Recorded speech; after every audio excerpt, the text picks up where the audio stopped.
What I'm trying to show you is basic level agency, and I'm trying to show a system stacked against you to remove your agency, and I'm trying to show you the layers of this. So imagine me with, say, the dating stuff, attraction stuff, how I've had years and years and years to look at the different layers. I've had years and years and years to look at the layers of where agency comes from. My great passions, like if we kind of break it down, I have a number of them, but one of them would be, what does it really mean to be at the cause, not the effect? And that's a pretty complicated topic to think about. What does it actually mean to be at the cause, not the effect? Because there's so many things manipulating our minds and manipulating our psyche. It's manipulating our perception, and it's sealing our will. Your will is not yours. What you believe you want is not even what you really want. Just look at all the people out there that are like, look at all these people out there that are so brainwashed, and it's, you look at them, you're not looking at yourself. Let's say in the Bible, don't judge the chip in your brother's eye when you have a plank in your own eye. Look at all those brainwashed people. Look at yourself. I mean, as Sid, what I talk about every day, I don't entirely trust my perception, you know, and you'd hear that, you go like, you don't trust you've had years thinking about perception, you don't trust it. I'm like, I really think that genetic predisposition, social conditioning, the way that we're raised, the environment that we're in is highly manipulating our perception. So I will spend hours just looking at how I'm perceiving things. Why? Because what is even a life if your perception's so skewed that the things you want is not even what you really want? The way that I interpret the Bible, which is a bit of a different focus than a lot of people would interpret it, is that connection to God is actually what allows you to see reality more correctly, and connection to God is what allows you to see what you really want. And what you really want, in my view, and just my interpretation, I'm not the ultimate opinion on this, I'm just giving you subjective opinion of a person's opinion. We don't have our little pet opinion, right? It's just entertaining. I'm not giving you a proof or anything. But my view is that we have an ego, we have our body, we have our spiritual self. And that's like a little tiny sliver in there. And I don't think that we, in and of ourselves, have as much consciousness or will as we think that we do. I think we're highly manipulated by social conditioning, ego, biological drives, addictions that we have. Even just basic addictions, we're highly manipulated. So we think that we have our own autonomy, when I think that we largely don't. And we have to go somewhere to find our will. So why not connect to the will of the energy that created us? Like, would you rather be your ego, your body, or would you rather find yourself in that little energy that created you? Think about that. And I ask you that because you see it in the eyes. You see it in the energy. You see it right in that person's vitality, what they're rooted in. You can see it. You know, it's sort of a funny thing, but the movie Star Wars, even though it's a movie, I don't know where he got all this. Joseph Campbell a little bit, but I don't know where he got all of it. But you see how when you connect to the dark side, they get like wrinkles in the face and it's venom inside of them, right? But they're tapping this power. That's kind of like a very powerful analogy. I don't even know where he got that. Maybe just made it up or something. But that's a real thing. I have watched, as friends of mine, kind of turn to the dark side, so to speak, and you see it just draining them of energy. It's insane. But they actually become more confident. Like they go into ego and they go into a taker mode. They become actually more confident. Like I'm like, wow, I've never seen him so confident or her so confident. But you start seeing them rapidly aging and stiffening. And you see a darkness in the eyes, a shark-like look in the eyes. You know, when I talk to you about the importance of being more enthusiastic, like just basic things like that, if you want to know what I really think that, and I'm gonna tell you what I really think, but I'm not trying to tell you some divine truth that I have knowledge of. I'm just telling you my opinion. These are highly subjective opinions. What I'm talking to you, what you don't understand, is that I believe that your soul is being snuffed out. That's what I believe. Doesn't mean I'm right. I'm not trying to scare you. I'm not trying to say that I have the ultimate answer. I probably think I do, but the point is I'm a little arrogant. But the point is, but that's a little arrogant, right? And I admit that. But I'm just saying, like, and then not the ultimate answer, 'cause I don't even have that for myself. But the point I'm trying to say is, like, I see that lack of enthusiasm, that kind of ho-hum, like all that, and I'm like, it's a weight, bro. It's a weight. Like, gotta lift that weight off of you. You know, but it's who you think you are. You're in a trance, and you don't know that you're in a trance. You're in a trance. Bro, if you could see how I see you, you'd be like, whoa, like your only priority on this earth would be to fix it. And that's how I see a lot of you guys, and I see it in myself too. And that's why I spend I don't spend time ripping everybody else apart. I spend most of my time looking inward at myself and say, what's going on? And trying to decode the systems of things that I see. I was lucky that because of support from everybody like you, I had 20 years to focus on this stuff. Now again, let's even circle back to this. Remember I said like the free tour doesn't exist? I'm just saying that as an analogy. The content that you learned doesn't exist. The content that you learned, where did that come from? Okay, who here in this room, and say some of the OG social skills, has gotten results that were so crazy at one point or another that it blew your freaking mind? Put your hand way up if you had experience. Like put them way up.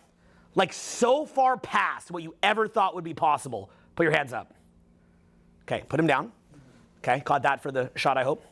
So, did you ever pause for a minute and be like, what? Did you ever do that? Like, what?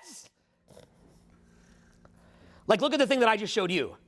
Do you ever pause and go, what? Like, Luke right now, my buddy Luke, he's lean now, by the way. Amazing. But did you ever see him at 400 pounds? He was killing it. Do you ever actually pause and say, how does a 400-pound man on the verge of death do this? But you know why you never do? Because you're in a consumer's mindset. You're like, well, I don't know, he's like on the screen or something. Like, it's just, he's famous. Like, we're not famous. Like, it's like BS famous. But you're just thinking that, right? Like, it's like when I said, you guys see the free tour? You literally think it's like, because I'm like internet famous, I just get paid to exist. I think do you see what I'm saying? Yeah. Right? You probably thought that I get paid to exist. You're like, he has to do numbers? Like, you thought of it like some kind of oligarchical thing, right? Like a monarch. Like, I'm like the queen. And by the way, why do we even need a monarch? Like, why do we have to have, like Prince Harry? That guy? Right? And it's like, I'm the queen. And they just go and they get paid to exist. You want to know why human beings need a king or queen? Why do we need a king or queen? It's all in the book of Exodus. Why do we get a king or queen? Why do we bow to a king or queen? Because people need to know what they need to do. Okay, what's the golden calf? False god. The golden calf. The point being, okay, so what is that? What's that trying to teach you? The idea of idolatry. What is that? What's idolatry? To idolize. Well, you got to think about it like, you can look at it like some guy ranting on the street, Jesus, my Lord and Savior, like all that kind of stuff. Or you can look at it as, what are you connecting to? When you're going down this path of all this garbage, you're connecting to that kind of, it's almost sexual. It's kind of erotic. In the same way that you'd be having sex with somebody and your tongue is in their mouth and you're smelling them and tasting them and inside them and they're inside you and you smell them, hear them, taste them, feel them. That's a deep connection to it, right? Well, people are doing that with all this garbage. So what happens, they're not connecting, there's no center point that they can connect to. And without access to that center point, then what winds up happening is they can be manipulated in all these different ways. And it's this thing where it's kind of like, the motion is like this. It's like boom, ba-boom, ba-boom, ba-boom, kind of pulling you in further and further away from your core till you're snuffed out, basically. But it's also a bit like a boa constrictor. And it's like this boa constrictor that's kind of tightening on you. And it's like, and you have your will, but it tightens on you. And you're like, and you almost just are so scared and so hopeless and so feeling like you can't do anything that you start to almost fall unconscious, okay? And then what happens is that you almost just want to, it's almost like you just want to go into the light. Like you just kind of want to be like, this thing's choking me, it's hard to fight it. And then the boa constrictor just looks at you and he loosens it a little bit. He looks at you and just says, just relax, stop fighting.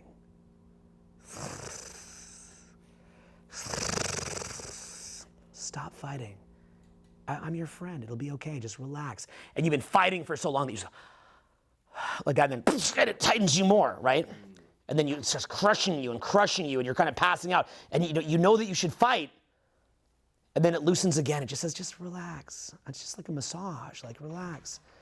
And you just relax a little bit more. And then it actually puts your bones in a position that it can crush it more. And it crushes it, right? And you hit that point where you've just given up so much.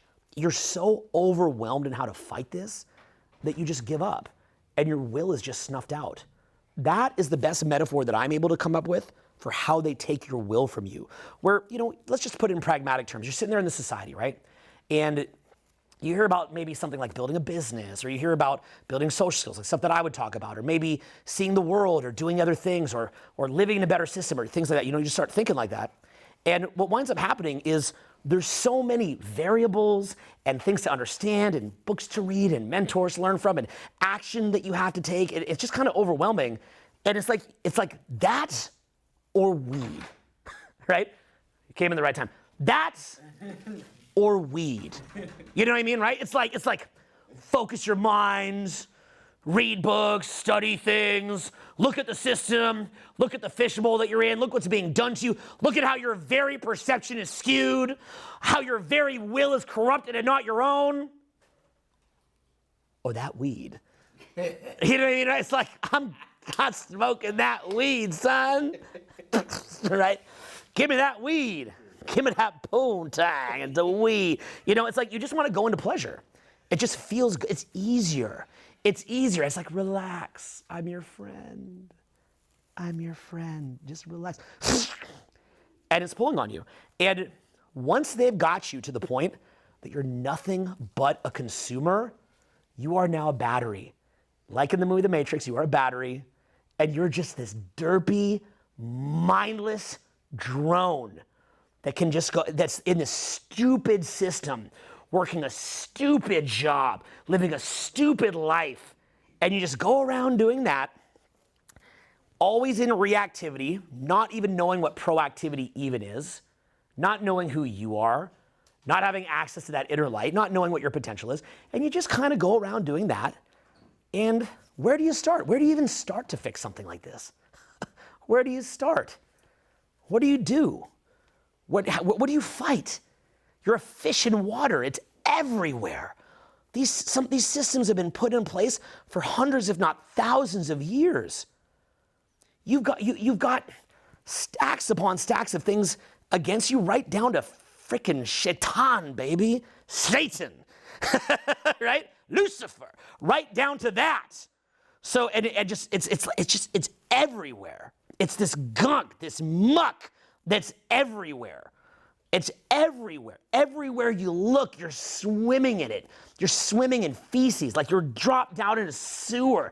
Just you're breathing it, sucking it, eating it. You're getting sustenance from it as it poisons you. Like a bison out in Yellowstone National Park, and there's all these guys that are spewing sulfur or whatever it is in the grass, but it's kind of warm there. And then the bison's eating the warm grass, but it has all this chemical in it from the geyser, and it's killing the bison. It's that kind of a thing. That's my understanding of it anyway. It's that kind of a thing. I was there. So you're literally consuming that which is killing you physically, killing you emotionally, killing you spiritually. And where does your energy come from? Where's your proactivity come from? Where do you put a peg in the sand and say, this is me. This is what I value. This is what I want. This is who I want to be. This is what I want to represent. Where does that actually begin? And the way that I think about it is that the will has to be gradually reclaimed. And, you know, for me, it's the most bizarre process that I could ever imagine. But what it was actually cold approach, of all things, where it's me sitting there lightly autistic and almost that feeling of throwing myself into a bed of nails again and again and again. Because I was terrified to go socialize. Every single time that I did that, it was terrifying. And I had to work up the nerve to do it. And I had all these bad nights, and I had to figure out, why is my mind making me scared? Why is my mind making me lazy? And then I built a business and did hundreds of millions in sales. Can you imagine how much self-understanding you need to have to do that? The ability to drive yourself, to lock in, to focus. The speeches that you see me doing here, all these different things that I had to figure out, okay? A lot of weird, different things that I had to figure out, okay? Many, many, many different things that I had to figure out. Something gets weird. Then you get in weird territory, like super weird territory. Like, what do I tell you guys that I don't get bit by bugs in Alaska? Okay, they attack me and irritate me and annoy me, but they will not bite me. What do I say that I don't get sick? And so these things look so insane that you can't talk about them and you're just mad. Imagine the stuff that I showed you and all the things that I know. Do you think I might know a few things? Imagine how mad I am about that. I am mad, okay? So it's just, there's a lot of things that you may not understand, but you're not even in a position to even absorb those things. They can be laid out to you. Your mind's not even able to take them in. And understand too, for a self-help guru, there's no incentive to teach this to you. Giant tits, okay? There's no actual incentive to show any of this stuff. In fact, there's many intense counter incentives. So we're now in this fishbowl, and the will is gradually reclaimed in many different ways. There's many different processes by which we reclaim our will. But let me give you a couple simple things about why I think action is the key to everything, not just spiritual, okay? I have so many clients who love all this spiritual stuff. And then I'll say, cool, you're like enlightened or something, great. Hey, come on up to the front of the room and go, hey. And they can't do it. They're like, I had to get this energy and the strength to go to the front of the room and to do my great fear of public speaking. I'm like, you did all this meditation, years of spiritual work, and you can't get in front of a crowd? You know, you take them to the club, it's even worse. Like all this DMT and meditation and ashrams and ayahuasca and videos and all this nonsense, and you can't even say hi to someone at a bar? You know, and a lot of these same people will steal from you. I'm not even mad at it, but I have to point out the irony of it because they have this kind of weird shadow thing going on where they're like, I'm good, everything is love and light, and then they just go steal your granola bar. You're like, you know, you're like, are you okay, Harvest Moon? You know, hear that joke I've told you? Yeah. So it's like, you're not spiritual, right? All that spiritual work, you know what it's like? You want to know what it's like, all the spiritual stuff without action? Like the joke that we have is like all these guys, like look at this, okay, let's think big picture. This is so crazy. Whoa, okay, this drives me insane. These whole cloth industries of, you know, cologne, protein powder, TRT, cars, watches, suits, all designed so that you can procrastinate doing a cold approach. That's all they are. All that a protein powder keg should say is procrastinate a cold approach for another week. All that cologne should say is procrastinate a cold approach for another week. All that a nice car should say is procrastinate, because the only reason you're buying it is for that. You didn't buy the cologne because you like the smell. You didn't get that car because you just wanted to have no one see you in it. You're not driving it out in the country. You didn't buy that watch to not be seen. You bought it to procrastinate doing a cold approach. Okay, there's a lot of reasons to hate on me, but I'll tell you one of the most BS ones. Look, I got plenty of reasons to hate on me that I could even, I'm like, I could, like, ask my friends, like, I'll look at people hating on me, I'm like, that's pretty on point. Like, ask him, I'm like, yeah, it's true. I'm like, there's actually fans of some of the people that hate on. Yeah, I'm like, that's a pretty good point. I'm like, I don't have to pay for feedback like that because I charge people money for feedback, for critiques. So I'm like, I view it like free critiques. I'm like, thank you for the free critique. So, you know, I'm not one of these people that's gonna fight back. I'm like, if that's right, it's right. Tweak it. So, but one of the most BS critiques is like, I really think like 90% of it is just that, like, because I'm the one's like, you will cold approach. And it's like, no, no, no. And it's just like, I've got to procrastinate. Because like, I am like this weird cold approach entity who's like, you will all cold approach. You will all cold approach. The giant tits await, y'all. And it, you know, so it's this thing. That'd be a great one to quote me out of context, right? Like that's the real one. So like, of course they hate. Like, I've known other gurus where like these guys, they teach a little podcast on this stuff. And I'm like, yo, I'm in town. And they're like, oh, come meet up. I'm like, why don't we just go out? Like, yo, we're Austin 6th Street, Rainy Street, it's right here, let's go out. They're like, they just don't call me back. They won't go near it. These other teachers won't come near me. You think the dating coaches want to go near me? They don't want to, these guys, when I sit beside them, I often start shaking because they've seen my videos. They're like, they're like, oh, he's gonna want me to do that. And I'm so naive. I'm such a friendly person that I'm like, I don't care if you're good or not. I just want to go out. I just want to go out. I just want to wing. Like, I don't care if you're even good or not. Like, I find random wings when I go out. Like, I find fans and I just take them out. Like, I'm out by myself. They're like, Tyler? I'm like, you're my wing now. Let's go. Right? That's literally what I do it all the time. Let's go. I just want to go out. Like, you know that part of the Neil Strauss book where he's like, Tyler thought that cold approach could cure cancer? Do you ever see that? I'm like, that's true. Like, in my mind, okay? Parody. Okay, so, right? They're like, misinformation, health misinformation. But it's like in my joking world, I'm like, that's not an insult. Like, well, then what does cure? Sitting at home crying like a baby? Let's go out. Like, that should be on my tomb. Let's go out. Like, just let's go out. I just want to go out. Okay? What are we? It's like, if it's a Saturday, this is Sunday night. If it's a Saturday night, what do you want to do? Let's go out. Let's go out. I don't want to sit there and meet you on your podcast, bro. Let's go out. I don't need to meet you for dinner, bro. Like, let's go have a dinner, bro. Like, bro, what's up, bro? Like, no, there's giant tits out there, okay? I don't see any tits so let's go out. But they don't want to. But they don't want to do it. They just want to talk about it. It's weird, right? Because I'll tell you, if you want to know what they're dealing with, I can give you an empathetic explanation of it. When the Neil Strauss book came out, I was going out all the time.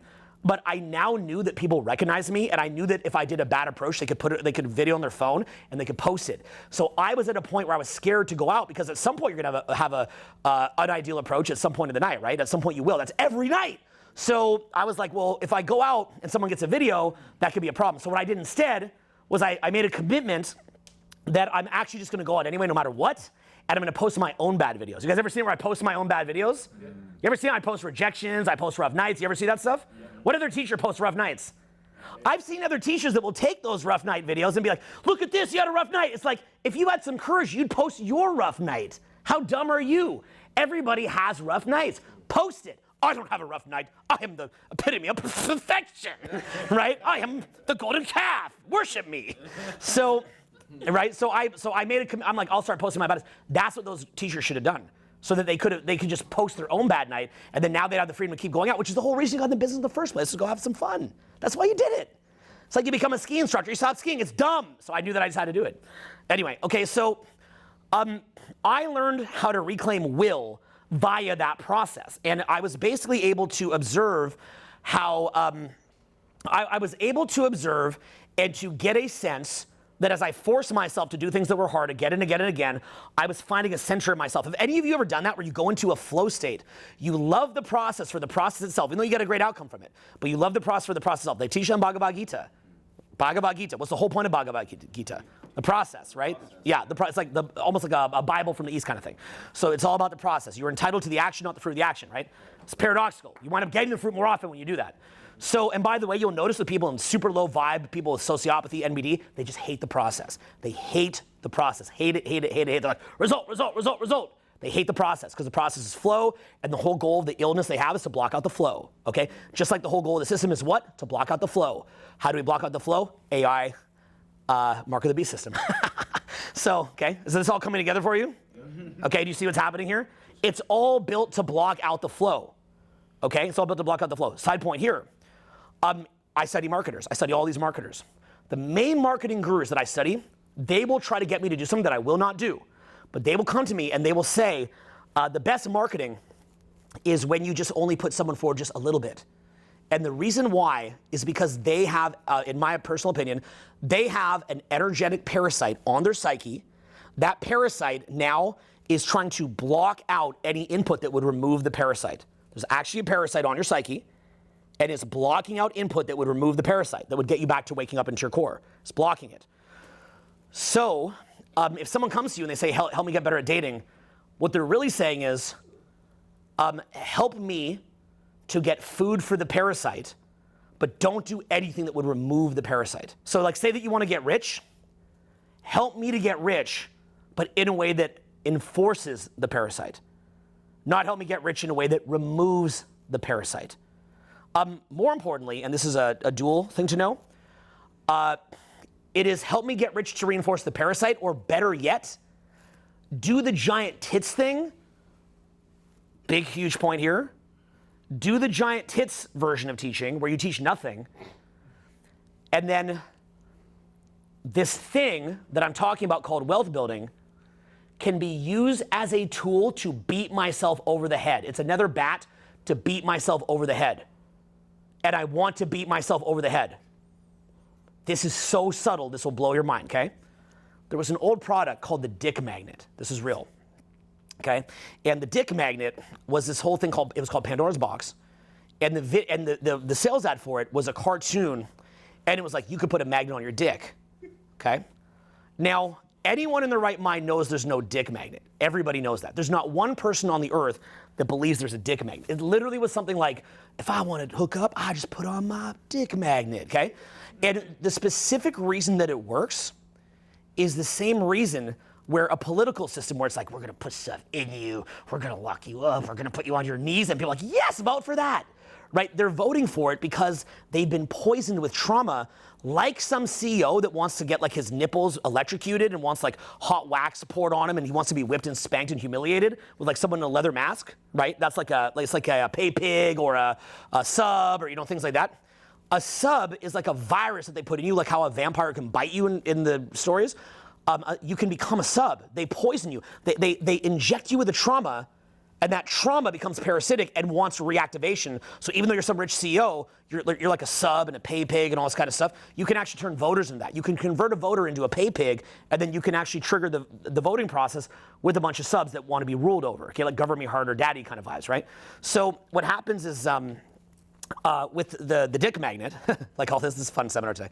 It's like with the dick magnet, what's happening is that it's specifically a product that won't work. It's designed to not work. It sells because it doesn't work. Okay?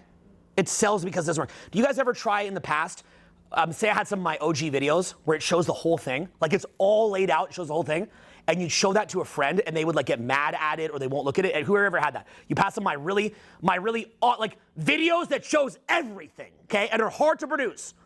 Years of practice, years of filming, all the work in the black bars. Put your hand up if you showed that to a friend and your friends just flip out or don't like it. Put your hand up. Okay. Now you're like, what is that? That's weird. It's because that video, thank you, that video is going to kill the freaking parasite. It's going to actually get the result. They don't want that. Give them the dick magnet. They'll thank you all day. But they don't want that one because it's the pay piggy mindset. So that pay piggy mindset, again, is to hide. It's a way to block out presence. It's a way to block out presence, right? This is why people with, like, say, narcissism or things like that, they want result, because if they can keep getting results, they never have to go into conscious non-resistance. And if they keep getting results, they never have to go into love of the process. And if they keep getting results, they don't have to go into themselves to find gratitude. So as a result, they can block out that higher light. You see that? They're actively trying to do that.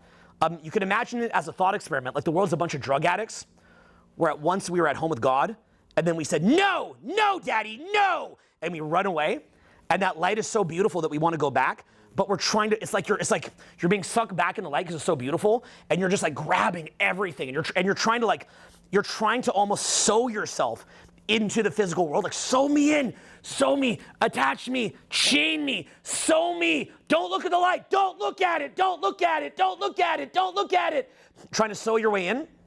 And so now what you do is like physical gratification, egoic gratification, anything to hide you from the light. So we can get to a point where product-wise, you can't even necessarily sell products easily or build businesses easily that add light, because people are consumed in ego and this sort of dopamine matrix. So you'd have to actually help somebody to come out of that and go into a presence type of oriented matrix where they actually enjoy presence. And so I've tried to do that in my programs, where you notice that I shoot a lot in nature and I make a lot of jokes. What is nature? What is jokes? What is real friendship? What is love? What is art? What do all those things have in common? Present. Get you Present, right? Love doesn't need to exist. Humor doesn't need to exist. Enjoying nature is not something that you need to do. Real friendship isn't something that you need to have. Children isn't something that you need to have. So these things are beautiful because they're of God, because they're about the infinite. And really, that energy is about the joy of the dance. Say the word joy of the dance. So in other words, God is eternal. That joy of the dance is eternal. So when you connect to that joy of the dance, that's like yesterday when we're doing the seminar in here, and I'm just joking around, and I'm making jokes about Eckhart Tolle needing a chiropractic adjustment, and I'm going like, TJ Khaled, profit, like stuff like that. That's not needed. You don't need any of that stuff. None of it's necessary. It's all unnecessary. As life is unnecessary, as the galaxy is unnecessary, the universe, unnecessary. None of it is necessary. Why is it here? I just told you. Why is it here? Why is it here? The joy of the dance. Say that. It's just here for the joy of the dance. That's it. There's no points. There's no end outcome. There's no identification just with the form itself. It's all fake. All that stuff. All there is the joy of the dance. Even the whole system of you go to grade school, you go to high school, you go to college, you go build your business, you retire. It's all based on this kind of continuity, but you're not understanding. You're not getting it. Yesterday, when we're sitting there making the joke about Eckhart Tolle, who I'm a huge fan of all the guys I'm talking about, making a joke about Eckhart Tolle needing chiropractic adjustment, the weird thing that you don't understand is that's as good as it gets. That's actually the peak of life, but you're not seeing it. That's the peak of life, you're not seeing it. Now, the counter argument is that's the peak of life, your dumb joke about Eckhart Tolle needing chiropractic adjustment. That's the peak of life, because that's letting, for 1 minute, for one effing minute, you let go of needing to be somebody, you let go of needing to get somewhere, you let go of needing to wait to be happy, I'll be happy when, and we said, we're gonna be happy when? Now we'll be happy. We'll enjoy life when? Now. And what I like about a dumb joke, like a Eckhart Tolle chiropractic adjustment, or busting a nut everywhere, and all these dumb jokes I'm making, is that they're so dumb, they're deliberately made dumb. And it's the energy that we actually put into it, that actual energy that we're injecting into it, that's what makes it good. It doesn't have to be perfect. That imperfection is the perfection that we're moving into. That's why I said, life, we can't find the infinite in breadth, we find it in depth. We can make a choice and go like that, but you're not gonna find it in breadth. Like, I'm gonna be complete, I'm gonna get the money, even though, and then people hear me say this and they go, does that mean money doesn't matter? No, because again, circle back there, some spiritual guy, I say come to the front of the room, and the guy can't even engage the audience. I learned about this stuff by cold approach, business, making money, making effort, but also having a background of a spiritual understanding and a context. The spiritual understanding is the context rather than being an egoic context. It's a spiritual context, but then we still take action anyway. And it's through that action that we have resistance and pain, and then through that pain that we encounter on the way, we strive for non-resistance. And in that non-resistance, we wake up. That's the Christian cross, Jesus dying on the cross. That's what's happening there. My son earlier today lost his phone. I don't give him a phone most of the time. I'll give it only on a trip and to make sure he doesn't get lost or something. And he was crying. He lost his phone. He left it in an Uber. He's crying. I said, listen, there's bigger, more important things than life being about your phone. He cried. And I had to teach him it's not about your phone. The phone got brought back. He's very happy. But I made sure to hammer him with all the importance of not being attached to the phone while he lost his phone. It's important that he has that. It could have been better if he even lost it. So there's a larger context of life. It's not about, like, losing a phone is a moment that you could actually learn non-resistance. You can actually pole vault off of horrible moments to gain spiritual understanding. If anything bad, you don't want to make things happen bad on purpose, because they're going to happen anyway. You'll be fine on that. You got that. That's handled. It's called life. It's going to handle. So you didn't hurt yourself. But it's literally this thing where it's like, when something bad happens, you can go into resistance over it, or you can go into non-resistance. That doesn't mean not to fix it or learn your lesson, but you can go into non-resistance, and what you'll see happen is you get this psychotic, crazy high off of it.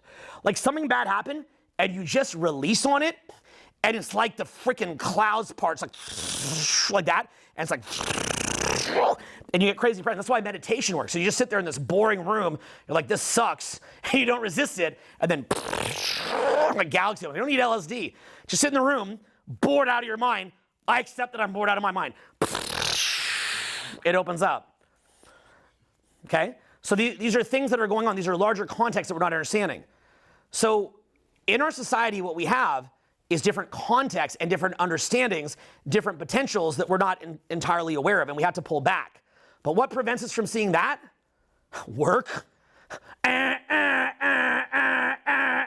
Wake up, slave. Wake up, slave. Go to work. You'll get fired. Gotta pay rent. Drive to work, same boring thing, same stupid boss, same boring job. Go home. You've got maybe 3-4 hours left to watch a podcast, hit the gym, and drink a protein shake. You know, it's like, it's a crazy thing. So how do you even find your way out of this? How do you even find your way out of the maze? I think what you do is you build your business up, build up some financial freedom so you have a little bit of time. But you've got to actually build it with the intention to get some time. If you're building it just to build it, to know who you are, you're wasting your time. Or just move back in with your parents. That's the other choice. But find a way to get the time to look at who it is that you are and get a sense of what's actually going on. And as you start to draw that stuff back, here's a couple major changes that are going to happen. One is you'll find yourself looking at the system feeling physically sick by it. Look, I really like guys like Logan or Jake Paul. I think they're cool, and I think they're doing a lot more of their lives than most people by a huge degree, and they've accomplished a lot of amazing things, like really cool what they've done. But I can't watch a Logan Paul podcast. It's impossible for me to watch. I'm sure this would be impossible for him to watch too. I hope it is. But it's one of these things where, and I mean that, but it's, I couldn't watch that because it's gossip. What's the purpose of gossip? The purpose of gossip is to waste your time. The purpose of pop culture is to waste your time. They're just generating things meant to waste time. It's not actually good. Okay, it's not actually, circle back again. You remember I said that it's as good as it gets when you just laugh? Remember that? What I'm saying is, this whole idea of like, watch the pop culture, smoke the weed, go to the job, all that is deferring your happiness. It's deferring you actually living life. When do you actually start living life? When does it actually start? When's that moment where you actually start to live life? When does that happen? When does it start? You know? Luke had a funny line he used to say.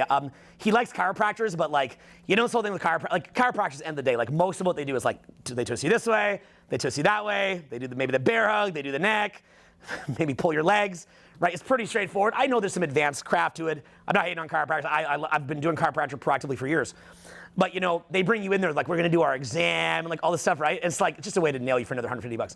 So Luke always had this joke. He's like, can we start the scam? He's like, let's just start the scam. He always used to say that whenever we'd go to a new chiropractor place, because we do that on the road. He'd go, look, can we start, like, I want to start the scam. Can we just start the scam now? Can we skip all this and just start the scam? It's like a kind of a funny joke. Well, I sometimes think of that, like, can we start living? Like, when's the point where we just start living? Like, when does it actually happen? When you're 40? When you're 50? When do you actually start living your life? When does it start? So something like a joke, like a Eckhart Tolle chiropractic adjustment, that's saying, I choose to live my life now. Try that as an experiment. Go to a restaurant. Enjoy the restaurant. I'm choosing to live my life now. Go to a movie. Take it in. Cry. Receive it. I choose to live my life now. Go to a forest. Go on a hike. I choose to live my life now. Go to a bar. Go to a club. Go talk to some people. I choose to live my life now. I'm not waiting to live life. I'm not waiting for something better to live life. It starts today. And if not today, when? Now. It starts now. Just repeat after me. I choose to live my life now. I choose to live my life now. Okay? Now, again, we see the irony in this, but the point being is choose to live your life now. And now what you're doing is you're getting out of a number of different things. You're getting out of the kind of pop culture, drugs, alcohol, because pop culture is basically another drug or alcohol. It serves the same function. The purpose of weed is to waste your time. The purpose of alcohol is to waste your time. It's just meant to nail you on the opportunity cost. It gets you at the level of opportunity cost. That's where it's getting you, is on opportunity cost. You're high, nothing's actually happening. By the way, as you're high, it's entraining you not to be able to generate happiness in yourself. It's teaching you, go outside yourself. In other words, the thread it. Don't go into the light. No. Thread it, right? It's another way to thread yourself into it. That's why people who do heroin, the lights go out. You ever seen that? Yeah. You ever seen like an alcoholic or heroin junkie on the street and the light? I had a buddy, one of my good buddies. It was the saddest thing. He became an alcoholic, and he was no longer there. He was just this biomass that wants alcohol. That's real, by the way. That's not an exaggeration. I know it's a crazy speech. That's a real thing. That's a real thing. You know they say they have to hit rock bottom?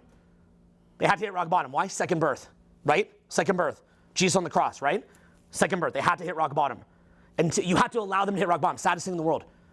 If you don't allow them to hit rock bottom, they're unconscious, and it's a biomass wanting alcohol. They sometimes say the same thing about narcissistic personality disorder. They say there's an empty schizoid core behind a bunch of autopilots that just want narcissistic supply. That's a thing you can look up. Sam Vaknin talks about that, okay? There's an empty schizoid core with a surface that just wants to generate narcissistic supply. In other words, external validation. It's like this external validation cookie monster, but there's nothing behind it.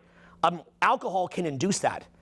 It can put to sleep the core that is you, and you're just this cookie monster, but for alcohol. Or heroin does it for heroin, or crystal meth does it for meth. That's why it's so dangerous to use alcohol or drugs. Not because like drugs are bad, okay, but it actually can cause your core self to get snuffed out. You're not understanding it. Your core self can get snuffed out like that. Anybody here had friends that are like hardcore drug addicts that maybe got put on the street or have seen this up close? Put your hand up if you've seen it up close. Okay, so can you guys confirm that like they're not there anymore in some cases? Have you seen this? Yeah. Gone. It's this. I never thought that was real because like I've been drunk before in high school and stuff. It wasn't that bad or anything. And I'm not saying that just someone smokes a joint, they're gone. But if it becomes a big problem and they get addicted to it, yeah, they're just gone. It was so sad. I would find him. It got to the point that he was literally drinking himself to death. And we had to handcuff him to the stairs because he was drinking himself to death. I took him, he claimed that he was off alcohol. I bring him to get an IV, like a hydration IV, to help him to show support. and he sneaks off, gets alcohol, pounds it down, gets the IV, which is quite expensive, like $400, gets the IV. Right after the IV finishes, pukes on himself. I'm like, why did the IV cause him to puke on himself? He was so addicted that he's lying pathologically, saying, no, I'm not drinking anymore. I'm not drinking anymore. Pathologically lying. There's no one there. It's just a biomass moving his mouth, trying to get off the little handcuff on the stair so that he can go drink more alcohol. There's no one there anymore. He's gone. I don't even know what's happened to him since. The last I saw him, he looked like a spider. He was all skinny and he's like, and he looked like a spider. One of my good buddies, like one of my best friends, looks like a spider. I hope he's better now. I don't know what's happened to him. Just doesn't post on social media anymore. Maybe dead. I don't know where he is. It's just this weird unsolved mystery I live with. It sucks, okay? So I've seen him come out of it, but then he went back in it. So I don't know what to think. That's what's happening to you from society. Society can generate that on you as well. It's the same process. Gabriel Mate talks about it. We judge drug addicts or alcoholics, but then we don't judge ourselves for a shopping addiction or something like that. Obviously, a little different, but you know the point, right? He's trying to make a larger point that it can snuff out that core self. So that core self being snuffed out, let's pull that back in then to consumer culture. Do you remember how we started consumerism versus being a creator, right? So if you remember how we started this seminar, and I'm kind of ranting and complaining about, I have to do a CTA to fill the seminar, or, to build a nightclub, all these promoters have to build it, stuff like that. Let's just look at the stack of things that are causing you to be in this trance. One of them is consumer mindset, not creating something. Consumer mindset means take. Let's look at the bigger picture, what's happening here. Take. Disconnects you from your higher power, because how do we connect to our higher power? Is God someone to worship, and that's it? You just go, I love God? Or is God something that you use as a role model? Which one is it? What is God at core? Energy of creation. Done. All that it means many things, but a way of looking at it is out. Just means out, as opposed to take. Means out. So what happens, right? So here's what happens. If you're in a consumer mindset, you're connecting to this, okay? Take. Then what happens is that you're not connecting to out. If you're not connecting to out, your perception shrinks. Look at me. Your world collapses. Your world shrinks. It's tight, it's dense, it's tight, it's dense. Now, this becomes pathology. Because in effect, as it becomes dense, and here's a huge bombshell for you, as it becomes dense, your filter of what you can let in is now super duper tight, okay? And the tighter that it gets, now maybe all that you can take in is gossip, high fructose corn syrup, booze, weed, pop culture. Like you can only take that hard stuff. It's got to be the hard stuff. If somebody's doing heroin, now they need this super potent it's like say you had a hot dog just doused in mustard, or like a cake was just too much sugar. It's like, ugh. That's kind of like what heroin is like, right? It's like you need the hard stuff. But what happens is as you consume the hard stuff, that input that you have, what's happening is it tightens. So now you can only take that in. You can only get pleasure from that. You can see this online where you see certain content creators who all they can do is talk trash because they're poop eaters. All that they can get fueled by is poop. It's like if you became a cannibal and it changed your digestive system where all that you could ever eat was human beings. It sickens you. It sickens the mind. It deranges the mind. I say this in the craziness of my speech, but it deranges the mind. So now all that you can eat is absolute filth. And you've altered your digestive system to be a poop eater. You're just eating filth. And so what happens now is that entire paradigms are changing. Because as you're digesting filth, you now have limited energy. Follow this. You have limited energy. You have less energy because you're eating poop. So now you're in what? If you have limited energy, what does that put you in? It starts with an S. You have limited energy, it starts with S. What is it? Scarcity. Louder. Scarcity. Louder. Scarcity. Whole room, say it. Scarcity. Because you're at an energy scarcity, which means that you're at a scarcity in general, right? So now you believe you have to take. You have to take, because it's a dog-eat-dog world out there, which like it kind of is. That's not entirely fake, but that's your whole paradigm. You don't see that there's layers to this. There's dimensions to this. So now what happens is that you have to take to fuel the low energy. So now you'll see someone who's like, this guy sucks, that guy sucks, this guy sucks, that guy sucks. They're getting dopamine from relative status. People with narcissistic personality disorder do that. They do what's called evaluation. Everyone sucks, I'm the good one. And if they can put everybody down relative to them, they get dopamine, they get winner effect from it, as opposed to real accomplishment. And then they actually, by the way, they get winner effect and dopamine from it, but they lose something called reality testing. Say that after me. Reality testing. So they have to lie to themselves in order to justify their behavior. Reality testing goes down. Discernment goes down. They get addicted to needing to put everyone else down. They get addicted to narcissistic supply. Their will is gone. They're consumed by the need and addiction for narcissistic supply. Snuffed out. Gone. Cookie Monster for validation. Done. And then they never look unconfident because their mind will put them in a cocoon, even though there's nothing even left in there, but it thinks there's something left in there, and it puts it in a cocoon where it reframes everything. This person sucks, you're the best, you're grandiose, they suck, I'm the best, and they reframe everything, but they have no reality testing, and eventually they implode. That's why their whole empire comes to dust, because they've lost reality testing. It's a deal with the devil, like movies like Goodfellas or Casino, where it's like all fun on the way up, and then it explodes down. What happens is they have this huge downfall because they don't have reality testing. It's like that guy Billy with Firefest. What's his name? Billy McFarland or something? Yeah. Yeah, Firefest, right? Yeah, party, awesome. Like that, right? Same kind of a thing. So these are things that are going on. And you've got to start looking at where you're getting fueled from. You've got to start looking at the paradigm that you're in. Words like abundance, words like tapped in, words like giving. These are huge. Words like non-resistance, being present, these are huge. These are simple little signposts that you can start to look at. And what you're aiming to do is to shift yourself out of this like poop eating, dopamine addicted, validation addicted, lying to yourself, scarcity driven. You're kind of trying to get out of that. And you're getting into where you get infused by presence. So now all of a sudden you're in nature and you get energy from it. Look at this for a minute. Have any of you in this room ever been in nature and you get nothing out of it? Ever felt that way at some points? Well, a lot of people do. This room would definitely probably not if you like this type of stuff. What happens is that instead of that filter being tight like this, if you can open it up, now you're getting energy from looking at a freaking leaf. That's what starts happening because it's creation itself. So you're seeing creation itself. There's even a self-recognition in the creation itself. You're connecting to it. So now what's happening is you're gaining energy from, say the word process. Nature. Love. Authenticity. Friendship. Creation. So in other words, you've aligned with that energy of your creator in abundance, in creation, et cetera, et cetera. And it changes it changes the following things. It changes 100% what it is that you can perceive, changes what you can perceive, changes what you're able to see. There's a whole bunch of things that you can't see that you will be able to see later. You don't need me to show it to you. You will see it. Okay? I don't need to tell you. A lot of things that I know, it's not even a point of me telling you. Because if you make the shift, you'll see it yourself, and then we can save the whole process. So make that shift yourself. So it changes what you can see.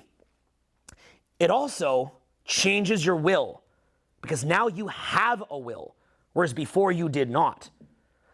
But what is it that allows you to have a will? Well, let's think about it here. There's two components that allows you to have a will. First of all, you can only have a will when you have discernment. If you don't have reality testing, then you're seeing the world in a way that's fake. So then whatever it is that you'd want is fake. But from there, you could also only have a will when there's a center point inside yourself that you can access a transcendent state independently. Why is that?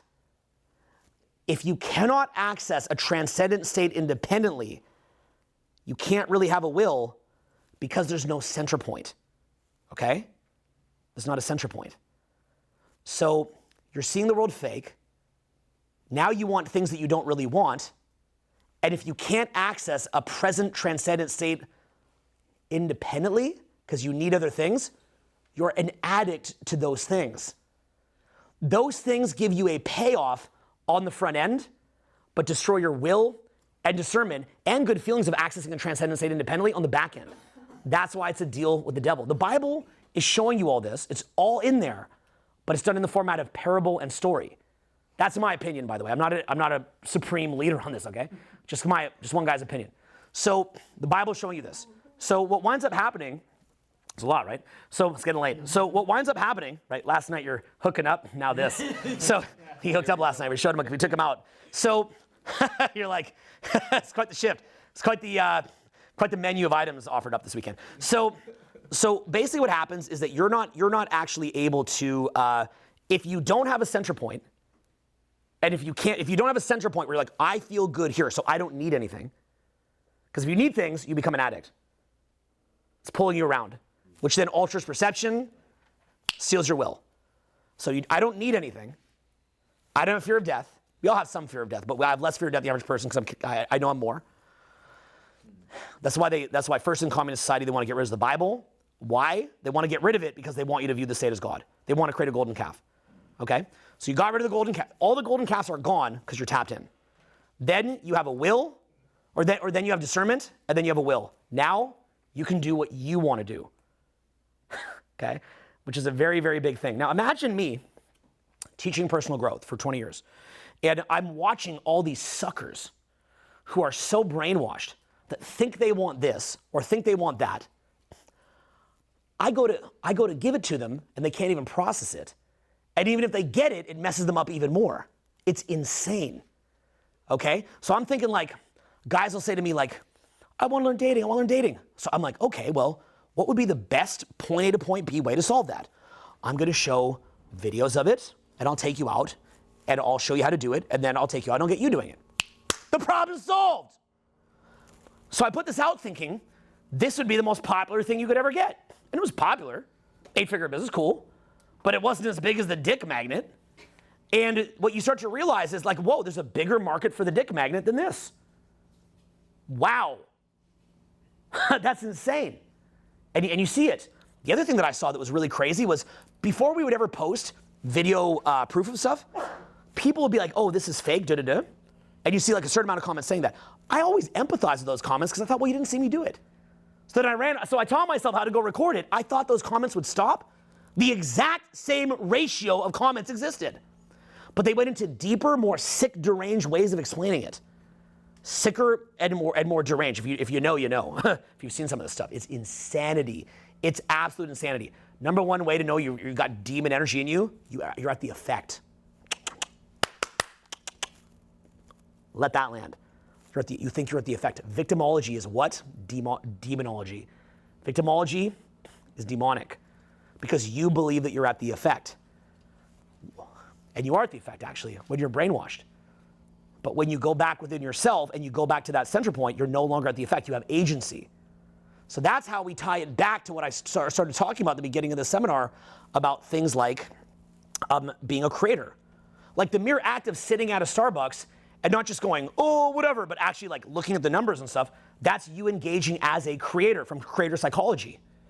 Having gratitude for things that exist, that's coming from creator psychology, right? If you looked at my stuff back in the day and got these crazy results from it, you should have taken many hours to ask, like, where did that come from? That's weird. Like, it's weird that I did this. When I learned it from mystery and I'm seeing my results, I'm like, that's weird that I'm doing this. This shouldn't be happening. I'm not like, oh, well, the guy said, this should never have happened. Never. You know, like I'll have it where like I'm dating some bombshell who like I should never be able to date. And like, you know, they become a little bit dramatic and I break up with them. And like, even as I do it, I'm like, was this all a dream? Like, I've proven I can replace people like this pretty quickly, but I shouldn't be dumping this person. I mean, this is crazy. Like you look at me beside them, it looks so weird. It's like one of these things does not belong me. And you know, it's like, how is he doing this? But I'm doing it because of what I've learned and what I've taught you guys. That shouldn't be, like Luke, 400 pounds doing what he's doing. That shouldn't happen. But you guys see me on a screen on social media and you're like, well, of course he has that. He just gets paid to exist. Right? Like, oh, he has money. How? Never doing the numbers on Free Tour. Just like, well, he just gets paid to exist. The queen and the monarchy itself is meant to enforce that paradigm that there's just these elites that get paid to exist. It's a golden calf. The lottery is intended to enforce that paradigm. That's what the lottery actually is. That's all it is. I mean, look, the lottery in a different way is like, it's kind of fun. Monarchy in a different way is kind of fun. Like, you can enjoy it in a healthy way. Like, oh, it's like a historical tradition, and like a cool marriage. Like, it's kind of neat. Like, you don't have to view, like, gee, man, like, it doesn't have to be like that. You don't have to take things so serious. You know, maybe lottery's a little bit of fun for you. I don't know, whatever, right? Could just take it as fun. Maybe I should go buy a Powerball ticket. You know? God, make me rich. You know what I mean, right? Maybe that'll just happen. Or is what that's doing is reinforcing a mindset like the movie The Hunger Games, or books The Hunger Games, where it's like the lucky person gets plucked up. And even look at pop culture, right? They find people that are low talent, and they pluck them up, and they put them into a system where they have high production values. Repeat this after me. High production values. High production value. Distribution. Social proof. Social proof. So they can take, remember I said that, like, if there's this huge machine that I built worth $120 million, you know, I could put like a fish up at the front. To bring that back, where does that come from? That comes from the fact that if there's high production values, there's a built-in audience of social proof, and let's say they can buy radio time, buy video time on MTV back in the day, they can make anybody famous who's mediocre. When you watch that person who's famous and they're mediocre, that's vandalizing you. That's saying it's not about real talent. We will pick you. You are at the effect. Be a good little boy or girl, and maybe you'll get picked. Don't make any noise. Maybe you'll get picked. That's the underlying mechanics behind pop culture. And then what you do is you worship the pop icon as a golden calf. You ever seen these twisted, like, boy bands in, is it Korea, is it? The K-pop, they call it? Yeah. This stuff is insanity. But they worship them. Okay, if I had a daughter and she's worshiping K-pop, I mean, just get me the gun to blow my brains out. You know, it's just like, I'm a... And in Korea, they call them soul contracts, too. Oh, yeah, they do these disgusting soul contracts on the P. knows friends in that world. So it's really, really warped and twisted. So, but what it is like, you worship like a K-pop star. Ah! But you don't even worship your own life. You don't even worship the energy that created you. You don't even worship your own will, your own discernment, your own flow, your own ability to access a transcendent state. You don't cultivate that or see what it could do. You don't create your own art. You don't get in nature. You don't go see God's creation. If you're a mom, you created and cooked a beautiful Thanksgiving dinner, what would you want your kids to do? Or dad, eat it. Would that make you happy if they would eat the meal? How do you feel if they would sit there on their phone? How would you feel? Upset. You'd be upset. You'd be angry, right? What do you want them to do? You make a nice meal. What do you want them to do? Enjoy the meal. You want them to put down their phone, right? And you want them to enjoy the meal, right? What do you think God wants from you? I'm not telling you that I had a conversation with God. Okay, I'm not Neil Donald Walsh or conversation with God. Okay, I'm just deriving common sense of what I would personally think. That's all. God would want you to go see nature, see the world, see the creation. Wouldn't you think? I would just think. Right? When I make a piece of content, what do I want? If I'm here giving a speech, what do I want? I want you to let it land, let it absorb, let it marinate, let it make a change, let it take root. That's up to you. That's your choice, but that's what I would want. So I think part of your mission on earth is to go see the world, to actually see it. It's beautiful. Turn off the TV. What is the TV and the phone meant to make you do? It's opportunity cost. It's that what else factor. That's why I hammer my videos with nature. That's why I hammer my videos with jokes. That's why I do the weird exercise I do, all that different stuff that I do. I want people to be exposed to that. I want you to start to resonate with something different. I spend a lot of money per video to get nature into it so you'll start to resonate with something different. I can't fix the whole world, but I can throw in my little 2 cents in the pot to tip it in a certain direction, the smallest amount. But I could do what I could do. And I've influenced the world in profound ways in a couple ways, so that's kind of cool. So who knows what's possible? Who knows, right? Being at the cause. And that's another thing too, by the way, is that base level understanding that you could be at the cause. They demoralize you. They demoralize you. The pop culture meant to demoralize you. The weed meant to demoralize you. The TikTok meant to demoralize you. Again, the snake pulling on you, tightening you up, your will, you get tired, you get demoralized. After they basically like knock you out half unconscious, you're in a daze, they just put little bread and circus in front of you, and then now you just wind up chasing around. Even these big entrepreneurs just chase a bigger bread and circus, but they're part of the same system. Many are still unconscious, many are upset, all that. So they've got you running around doing that. And instead of looking at your phone, what could you be doing? You could be out in nature. Maybe nature's not your thing. You could be creating things. But whatever your thing is, you could be doing what it is that you want to do. But you get demoralized. When I tell you guys things like, oh, I went to every single national park or almost every single national park, I know what you're thinking. You're thinking, that's Owen, I can't do that. I already know you're thinking that. I can show you everything how to do it, but I know what you're thinking. Maybe you see me doing all the social skills stuff. You go, oh, that's Owen. I can't do that. You see me do the free tour thing. That's Owen. I can't do that. He just gets paid to exist. That's not me. You don't really believe that it could be you. But the demoralization, what it does is it makes you reduce your agency. You're not seeing your own agency. You're not seeing that you could be at the cost, not the effect. You're blinded to it. You're not seeing what your actual potential is. And what you're not getting is if you're still seeing things within a context of like, how much money do I get paid or do I get laid? Look, that's fun. I'll teach you all that stuff. And I'll teach you that stuff in the same way that when I teach my son Vincent how to ski, I put Skittles on the ski hill.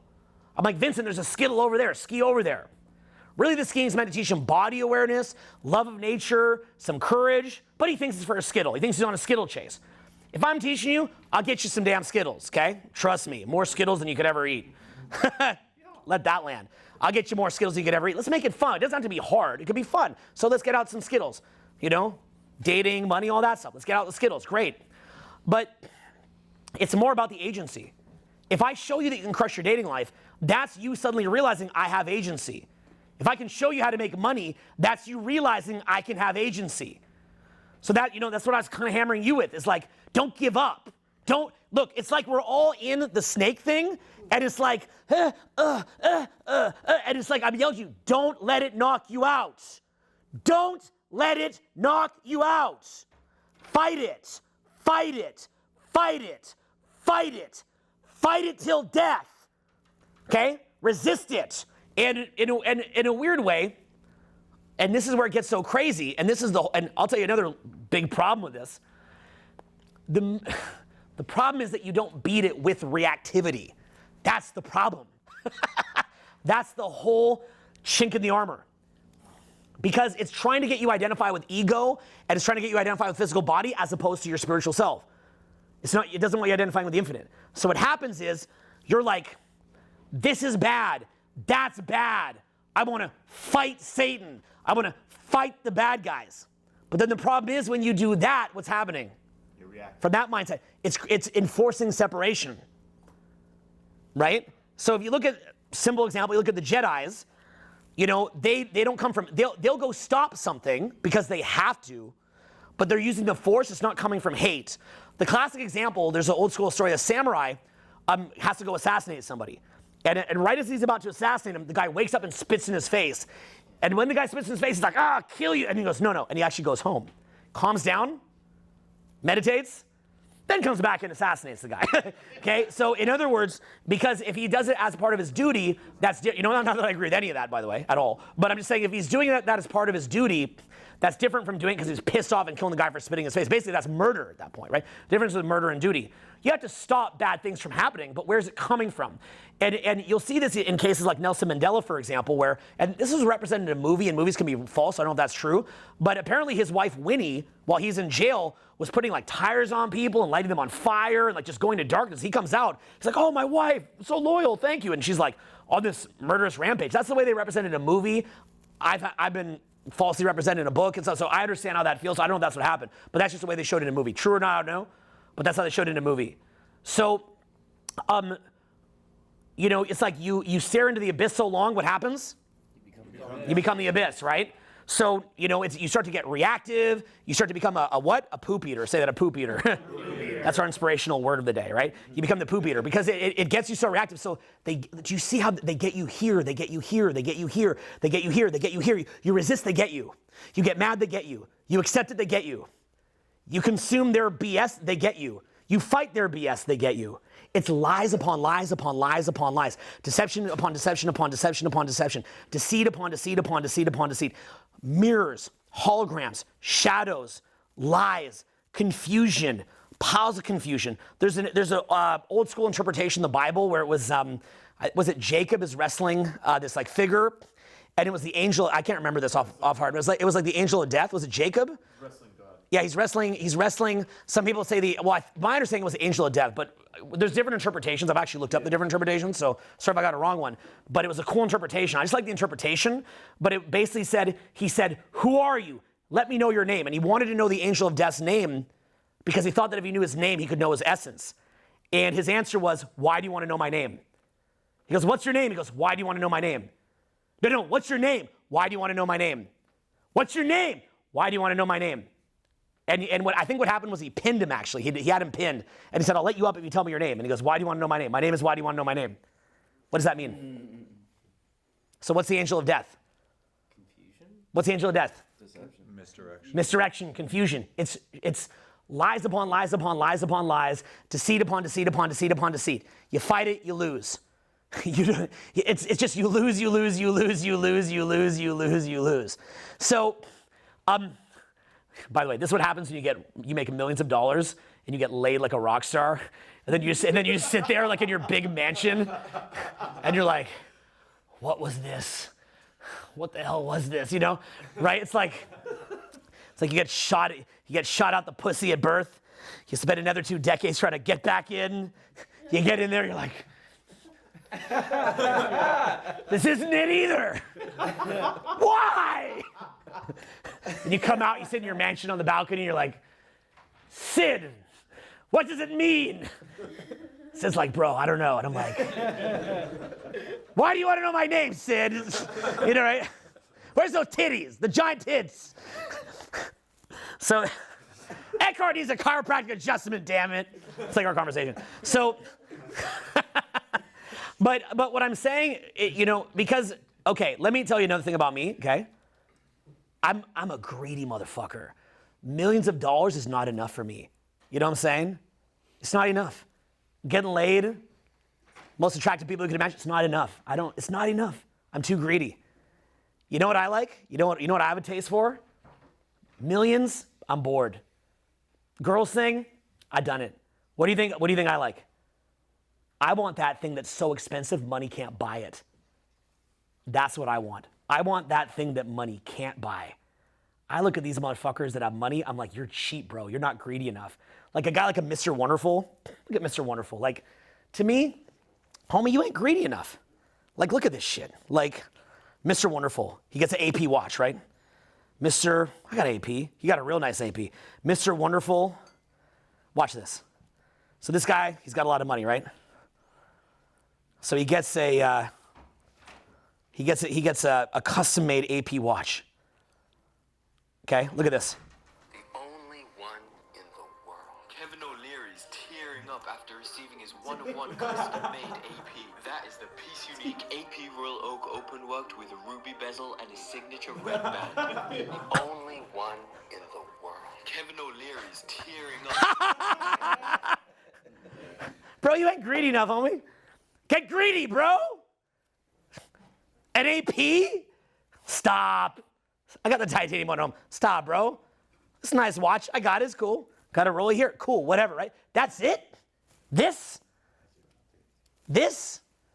Like, that? This? That? That's it? Maybe get a little more greedy. Maybe you need a little more ego. This guy doesn't have enough ego. Mr. Wonderful doesn't even have an ego. What, it's the only one in the world. That's your ego? It's the only one in the world. Had to have a large boat. Okay? That's not enough. I want that shit that money can't buy. Does that make sense? I want the thing money can't. Now people hear that and they go, does that mean I don't need to work anymore? No, I'm saying be a millionaire and want the thing money can't buy. Have the AP and want the thing money can't buy. Get the dating life and don't care. I'm not saying you skip the dating life. No, I'm saying you're thinking too low. It's like, okay, you remember Kobe, our hero? He's in the room right now. Okay? Kobe. Okay? How much more do you want from me? More. How much more successful do you want me to be? More successful. How many records can my records break? More records. But I'm the best. But are you a different animal and the same beast? What the does that mean? That's like me right now. Like, what the fuck does that mean, Owen? Right? okay? How greedy? More greedy. What does this even mean at this point, right? So, no, think bigger. Like, that's just what you want. No. You want that experience money can't buy. You know what I'm saying? Like, you see these guys get prostitutes. Don't you want a girl that really loves you? Don't you want a girl really attracted to you? Guys make $1 billion. Don't you want to make that doing something you love? You're not greedy enough, bro. You're not greedy for experience. You're not greedy for God. You're not greedy for awakening. You're not greedy to be who you are. You're not greedy for your potential. You're just stuck. You're playing at a low level. Love Tony, like such a big fan of Tony Robbins, you know? But I just want to show you guys like how I want to like enter you like into my world, like Tony Robbins, like.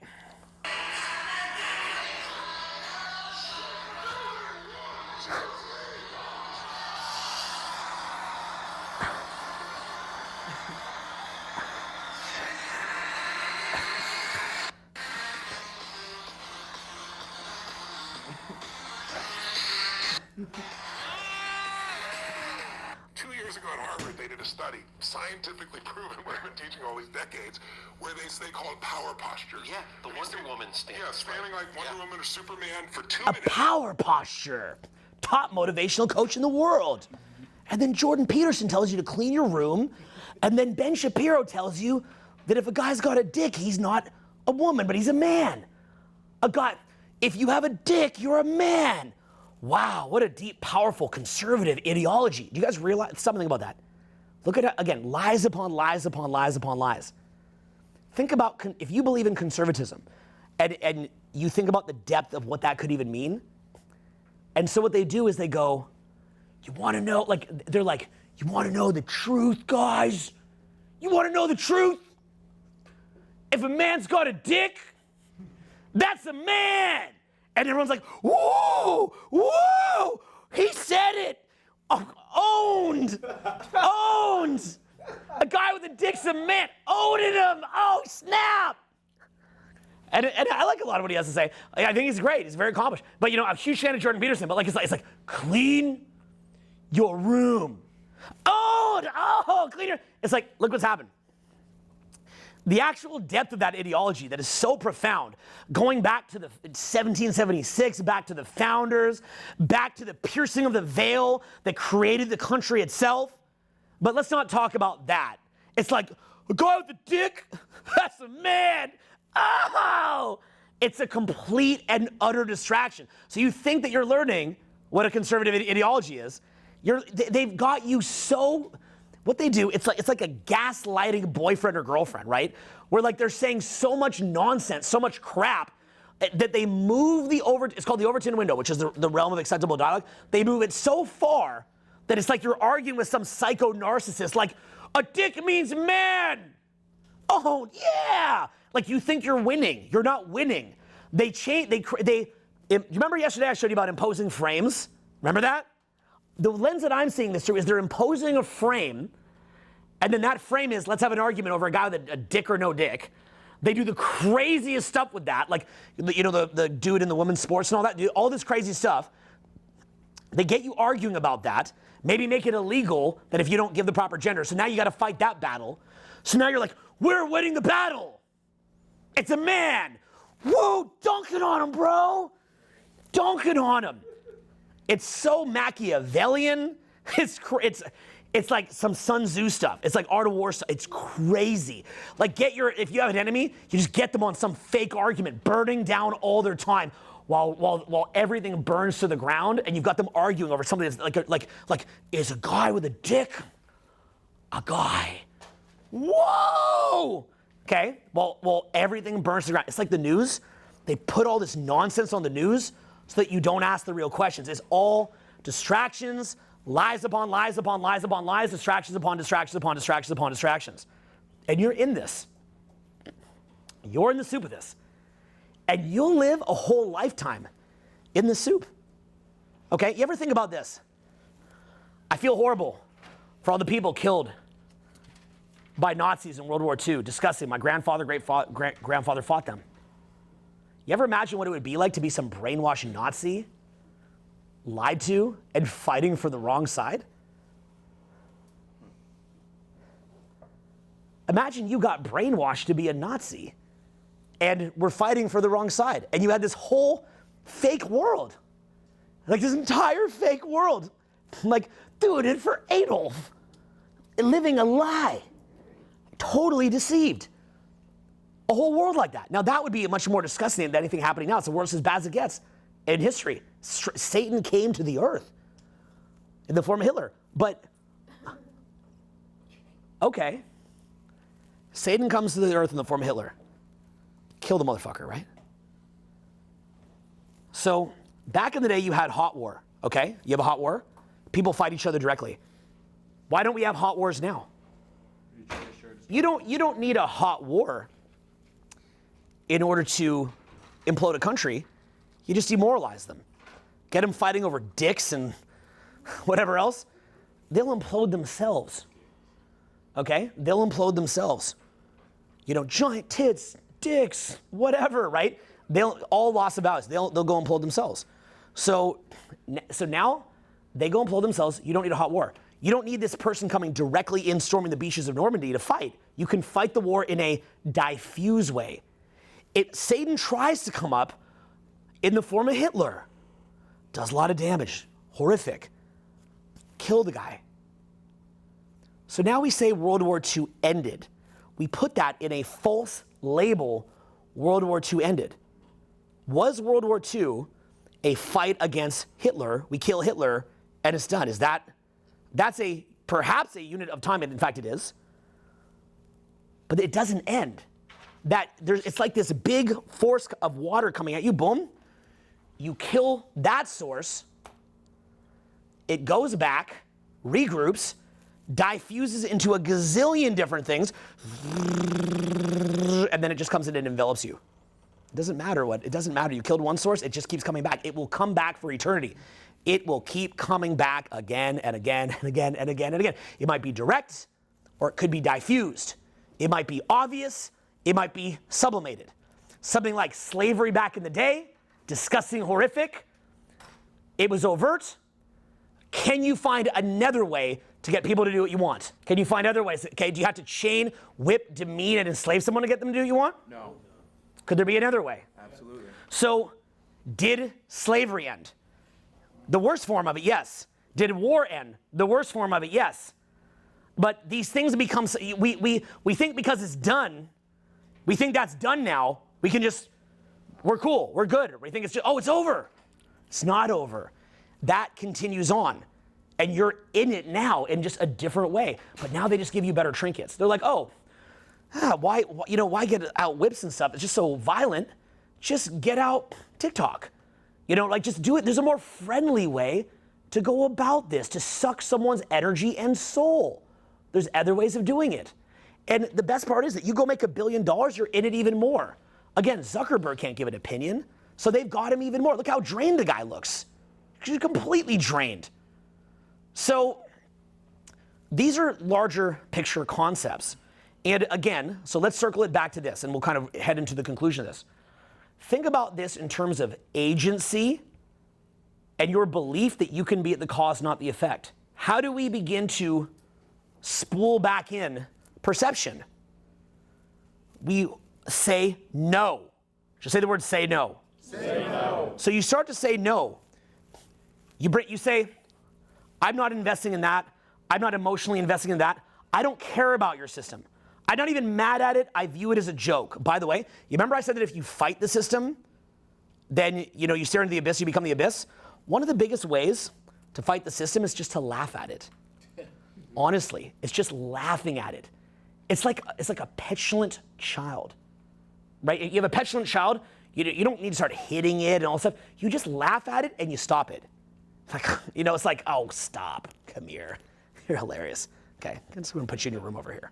Right? That's how you stop it. You decisively stop it, but you view it as a joke.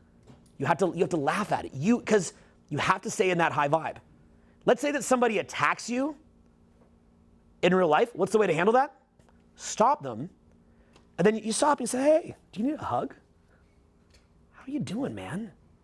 Brother, how you doing? Maybe start joking with them, Hey, do you need some help? What do you need, bro? Do you need some money? What do you need?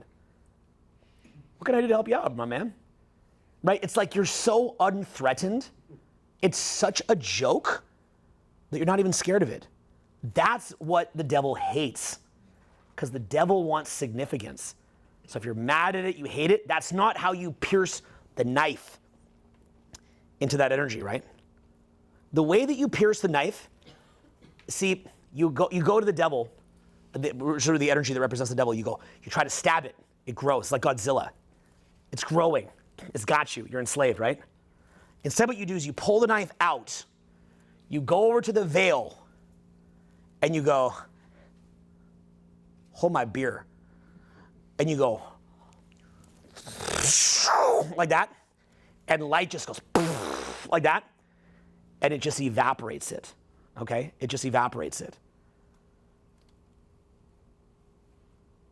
So you begin to reclaim your energy, reclaim your focus, go back to center, discover that place inside yourself that can reach a transcendent state independently.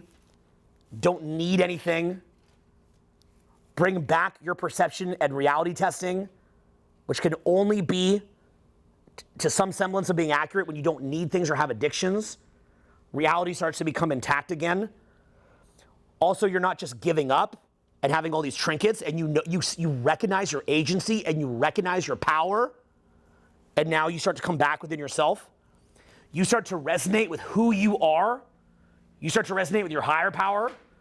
You start to resonate with, like we talked about, love, humor, nature, other things, creation itself. You start to resonate with that at the deepest levels, and it begins to infuse your soul, and you'll see the transformation. You'll see it, but you have to ask for it. You have to want it, and you have to want it more than anything. In the Bible, it'll talk about loving God with all your focus and soul. And that's how I take that. The way that I'm taking that is you stay tapped in, right? The whole idea of I am the vine. Have you ever heard that quote?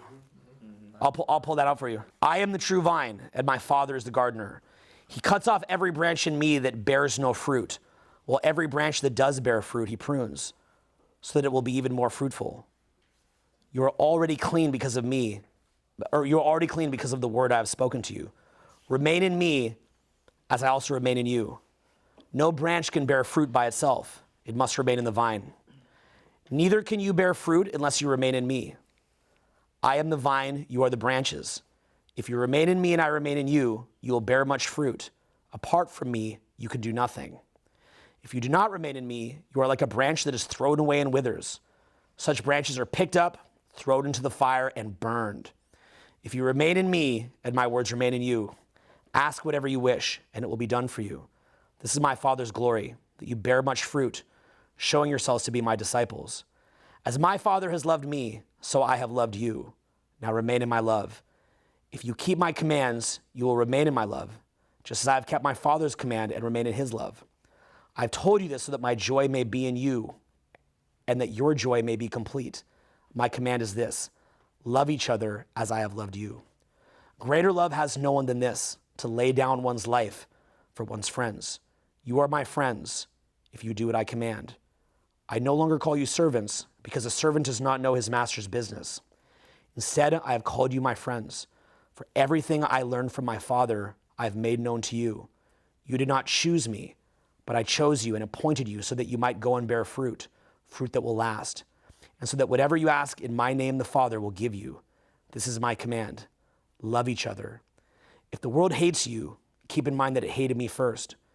If you belong to the world, it would love you as its own. As it is, you do not belong to the world, but I have chosen you out of the world. That is why the world hates you. Remember what I told you: a servant is not greater than his master. If they persecuted me, they will persecute you also. If they obeyed my teaching, they will obey yours also. They will treat you this way because of my name, for they do not know the one who sent me. If I had not come and spoken to them, they would not be guilty of sin. But now they have no excuse for their sin. Whoever hates me hates my Father as well. If I had not done among them the works no one else did, they would not be guilty of sin. As it is, they have seen and yet have hated both me and my Father. But this is to fulfill what was written in their law. They hated me without reason. And so what I'm talking about is that parasite. And the way that I take that or interpret it is that parasite that basically you show someone process, love, light, expansion, and potential, and it hates it. And that's why you'll see a lot of great, incredible people get murdered. We've seen that. The idea of Judas in the Bible doing betrayal, you'll see that. You'll see people that are trying to do great things be brutally betrayed because maybe you're creating a movement, some beautiful movement, and then people try to be a part of that just to get money and for the wrong reasons, and they do betrayal. These are all metaphors for things that happen that are very, very powerful that we learn in Scripture. And you can read this in a different light. I've tried to show you how I read it and give you a little bit of, my interpretation of those things. And you have to go a little bit deeper when you read it. You can't just read this and view it as a story. You have to spend time with it, and you have to let it take root. It's like it really only starts to take root and starts to come together for you with time. Okay, like I told you, I watched Sam Vaknin's whole channel. That didn't even start to really take root for about a year. I had to watch it for about a year for me to understand what he's saying. It's the same thing with the Bible. The same thing with a lot of things that we're talking about here. It takes time to let this marinate if you resonate with it. It just takes time. And over time, it starts to marinate and it takes root and it blossoms for you and it matures and it ripens. And what I've seen is to where, what he's saying where when you're not connected, it comes to death. To me, that's what it means. When you're cut from the vine, everything that you're doing is not what you really even wanted. So often what happens is that you are in like this kind of low vibe state and you're doing things that you're trying to do to help, but it's actually creating more pain later. Have you ever done this where you're trying to do something that will help, but it creates huge amounts of pain and blowback, like a swinging back of the pendulum later? Okay, there's a book called the Kabbalion. They talk about the Hermetic teachings and this sort of pendulum that happens when you do something bad. And it's this idea that you're doing all this work, but it comes back and it blows up in your face. Like the movie Casino, like the movie Goodfellas, like a lot of these movies where there's this huge rise and a big fall. You're basically taking this flurry of action. You're doing all this stuff, but nothing's actually coming of it. Nothing's actually happening. The best movie that I saw that showed this, I've talked about this, is The Irishman. And you see Robert De Niro, and he has this whole code of ethics with Buffalino, and then with Hoffa and all this stuff. And all this stuff happens. It's like this flurry of action. And at the end of it, he's just left alone in an old person's home. Buffalino's dead, Hoffa's dead, and his daughter won't talk to him. And they actually showed, rather than just ending on a climax, they show a whole hour that it all came to dust. And you just sit there, and then the movie ends. Like nothing happened, and the movie ends. For many of us, what'll wind up happening is that'll be our lives. We'll take all this action, and nothing that lasts will come of it. It all goes to dust.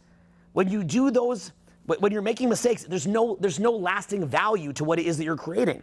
So you're in this paradigm where you're in an ego-infused, dopamine matrix, system-infused, parasitic paradigm, Mark of the Beast, AI system stuff, and you're in there, and all that you're moving around, you're moving, you're shaking, you're doing all this, and what does it come to? It comes to nothing.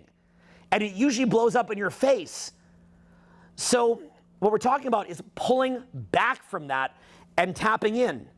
Finding that core and taking action from there. And if this was taught, and it wouldn't have to be exactly how I teach it, because I'm one guy, so I can't have all this right, because nobody does. But if these topics were discussed, if we had time to teach this stuff, then what you might start seeing is a population where 2020 wouldn't happen. And you start seeing a population where people have agency. I wouldn't have to come into a room of people that are often broke and people often that are getting destroyed in their social life and so on and so forth. And then I try to show you things, and you're either wanting it for the wrong reasons, and then you take action and mess it up anyway, or you're apathetic. And I spent 20 years motivating people, trying to motivate, trying to inspire, showing methods, proof, systems, analogies, speaking, videos, blah, blah, blah, blah, blah, blah, blah, blah, blah. And I show it for years, but a lot of people, they're just stuck. I have entire courses I have a lot of meta videos like this, but I also have practical ones, right? Because if you watch meta videos like this, you're like, well, what are the steps? But I've got those too. I recorded it, showed examples, broke it down, gave step-by-steps, gave simple videos, very, very simple cookie-cutter videos that I got bored making, but I made them to help out newbies. Built all that. Never enough. Because what happens, you give up on yourself. And, you intend to make progress, you intend to do something, but like the boa constrictor, and you just keep losing your will. And it's all, and the lies and the deception and the confusion, you're in it, and you just give up. You're like, as cool as it would be to solve this, I'm just not a big enough person. As cool as it would be to wake up, I'm just not a big enough person. You know, that guy makes money for existing because he's on YouTube. The queen, whatever. But not realizing that you could do that too. But see, again, the biggest misinterpretation, because it's lies upon lies upon lies upon lies. One of the greatest lies is, well, you don't have to make money. You don't have to build skills. Just be spiritual. Another lie. A huge lie. Because these are the people that I can't teach them almost anything. Because spirituality, you know what's synonym for that for a lot of people? Grandiosity. No reality testing. Oh, I'm spiritual. I'm above everybody. Cool. Come up and do public speaking. Can't. Okay, let's build a business. Can't. Okay, let's go out to the club. Can't. Hey, let's change your diet. Can't do anything. It's just another lie upon a lie upon a lie upon a lie. Piles of just spiritual bypassing. So where do you, I think the place that you start is build something. I really mean that. And again, it's like I talked about why I wouldn't care if someone did OnlyFans. At least they're building something. I don't expect them to stop there. If they do, then it kind of sucks, but I don't expect them to stop there. And recognize the fact that you're in a cushy business environment now. You're in the cushiest business environment. Trillions, this should have never happened, but trillions injected into it. AI mark of the beast system following everybody's every word to help you find you clients, and you can't succeed in this? You'd probably like to think you're tough and you could have succeeded in the 1800s, right? But you can't succeed in this? Of course you can. So start with taking action. Just say the word take action. Take action. Say build something. Build something. And then as you do that, look at the obstacles that you come into that give you pain, go into non-resistance, and remember why it is that you're doing this. And then as you build and build and build, that gives you a chance to go back inside yourself and look at who you are as different things come up, right? Like my son Dylan, when he lost his phone today, that was probably more educational than a trip to the White House because he was crying and he has to learn how to process that, right? So it's those million I lost my phone moments. But in business, it could be I lost 50 grand, I lost 100 grand, I lost $250,000, I lost $500,000, I lost $1 million. You know, I lost my whole business, right? And then you have to go through that process. So when you go inside yourself, what I think that you'll find is you'll find something really, really deeply, that you're very deeply passionate about. That's something that you want to create and something that you want to add to the world. You want to build something. There's something in you. There's an unpainted painting, an unsung song, an uncreated masterpiece. And I can tell you, I've been through that process. You know, Sid's watching me do it for about 4 years now, where I travel the country and I really push myself to take my hardest swing. And you watch me do that with Hot Seat. You watch me do that with Blueprint. You watch me do that anytime I do infield training. I take my hardest swing. And when you do that, when you say, I'm going to give my best effort, take this speech, right? I'm trying to attack things that are hard to attack. Something like this goes off the rails fast and won't be misinterpreted. I already know that. But if I say, I'm going to attempt the impossible. I'm going to tackle something tough. I'm going to tackle something multiple disciplinary, something that requires a lot of broad thinking. I'm going to go after it. I'm going to attack it. I'm going to go after it. I'm going to record it. I'm going to get after it. Well, if I make a choice to do that, I'm putting myself out there, right? When I created Blueprint Decoded, I worked on that for 4 years. Went and recorded it, spent $100 grand to record it. Paid even more money to put it onto DVDs. I didn't know if it would work or not. I took my hardest punch. It was scary to take my hardest punch. Take your hardest punch. Repeat that after me. Take your hardest punch. Okay, really do it. Take your hardest punch. Have the balls, have the cojones, have the pussy, okay? Pussy power to go and take your hardest punch. I'm serious. Do it. Go do it. Go do it. Okay? Like Shia LaBeouf says, right? Do it. Just do it. Do it. But that's real. Go do it. Take your hardest punch. And when you take your hardest punch, now you have experience taking your hardest punch. Maybe you break your hand, but now you've done it. You've done it once. You put yourself out there. And then ask yourself what you want to build next. And take your hardest punch again. Remember I said to you, I'm like, let's build that enthusiasm. You're getting more insight into what I really thought. Okay? Take your hardest punch again. And as you're moving and growing, your creative process is going to deepen. Because what's going to happen through that process is, let me show you some things that will happen to you through that process. One is, you won't have enough energy from the ego paradigm. If you're a poop eater, you're not going to have enough energy. You're going to start to run out of gas. And what's going to wind up happening as you run out of gas is you're going to be looking for better fuel. You're going to be looking for deeper wells of creativity. You're going to need to source better energy. Like it's like Mr.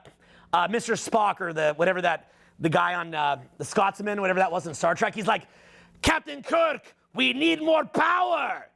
Like you're reaching for this goal, but you don't have what you need. You're brought down. You're like, I want this.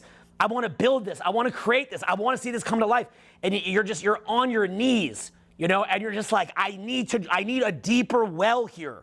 Whether it's, we need to pull in more money to build this, more focus, more ideas. We need to think more broadly. We've got to go deeper here.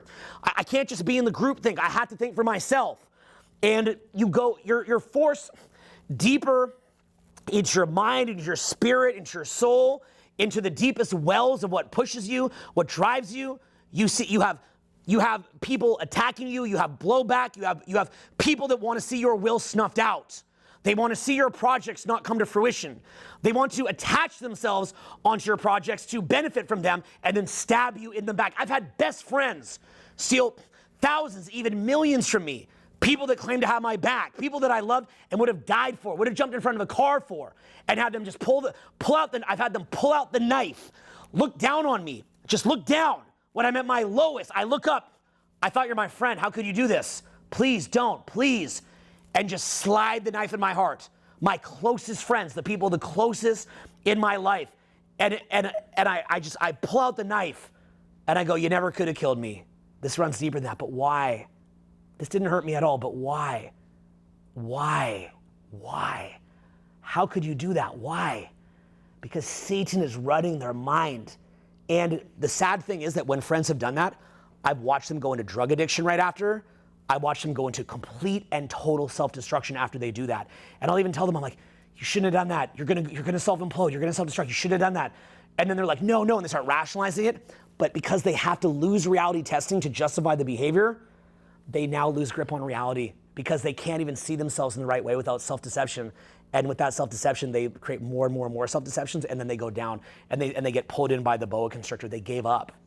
And that's why I'm so sad. I'm not sad because they hurt me. I'm sad because I lost a friend. I'm sad because I saw somebody do something so sick and disgusting, not thinking about the group of people who we serve or the larger mission of what we're doing, and being so petty. And watching literally like when COVID hit, and we fund our mission and the systems that we've built by things like bars and clubs and having them open and seminars, right? Social-based company.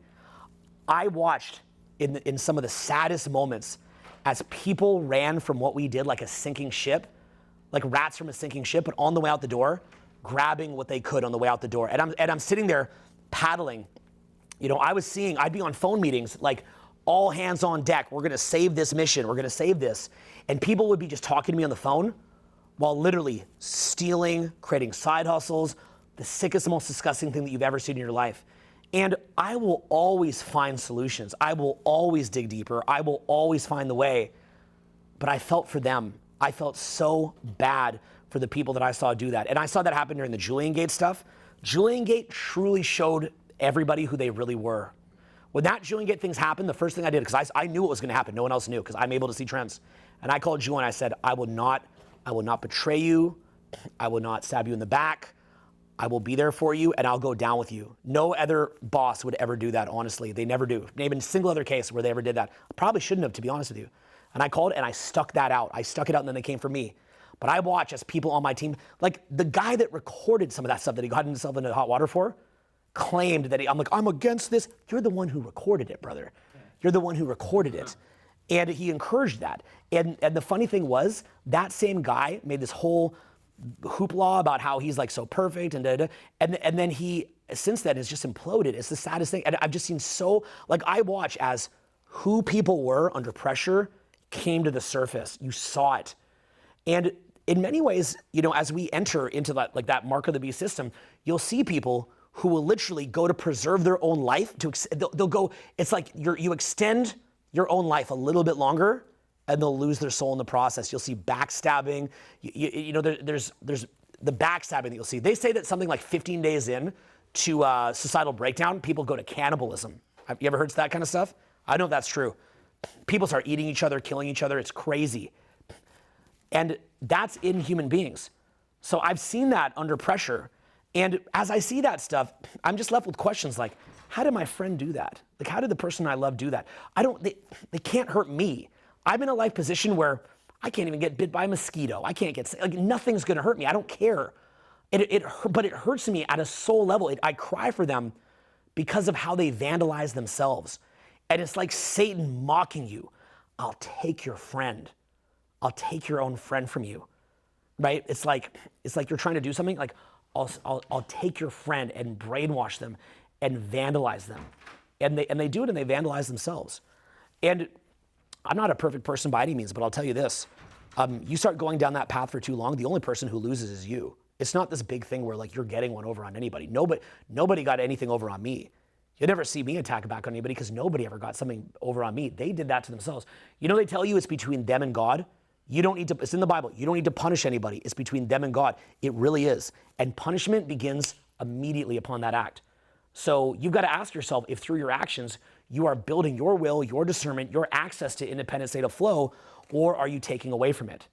And when you see me do a lot of what I do, whether that's public speaking or the social stuff that I teach, helping people build businesses, all that stuff, my passion there comes from that ability to test my state under pressure, that ability to test my state when I go out, that ability to think laterally, to find lateral solutions, and that ability to create.